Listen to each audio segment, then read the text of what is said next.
There are all sorts of challenges in life, all sorts of battles you have to fight. But whatever elements might be involved in the battle you're facing, it's safe to say that at least part of it will be spiritual. One way or another, spiritual failing caused the evil you see in the world. And one way or another, spiritual renewal will be part of the victory process. God partners with us to get things done in the world. And He does that because more than anything else, He's trying to develop us in faith.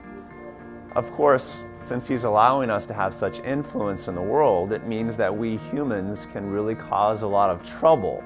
Trouble for which we then tend to blame God as if He were the cause, as if He were the problem. And so we complain to God and we ask Him to do something about this mess.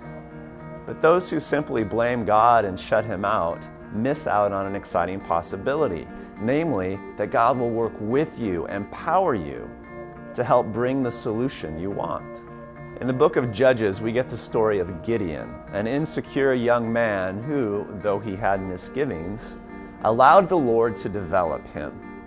Israel's problem at the time was that they were oppressed by the Midianites, though it turns out that the real issue was the way in which Israel had turned to the false gods of the neighboring tribes instead of holding to the true God.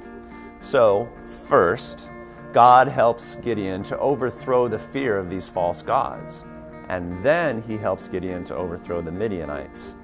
Now, the Lord did miracles for Gideon in order to convince him of His presence with him.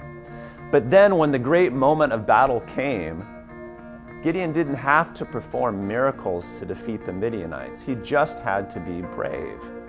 And the root of Gideon's courage was his renewed relationship with his God.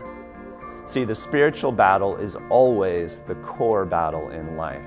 With that battle won, the other battles don't seem so severe. God will work with you, will develop you to be the sort of person who brings order and healing to chaos and pain. But you have to embrace that calling, which means you have to move from blaming God to trusting God. Now, He'll work with you on that. But how might it happen for you?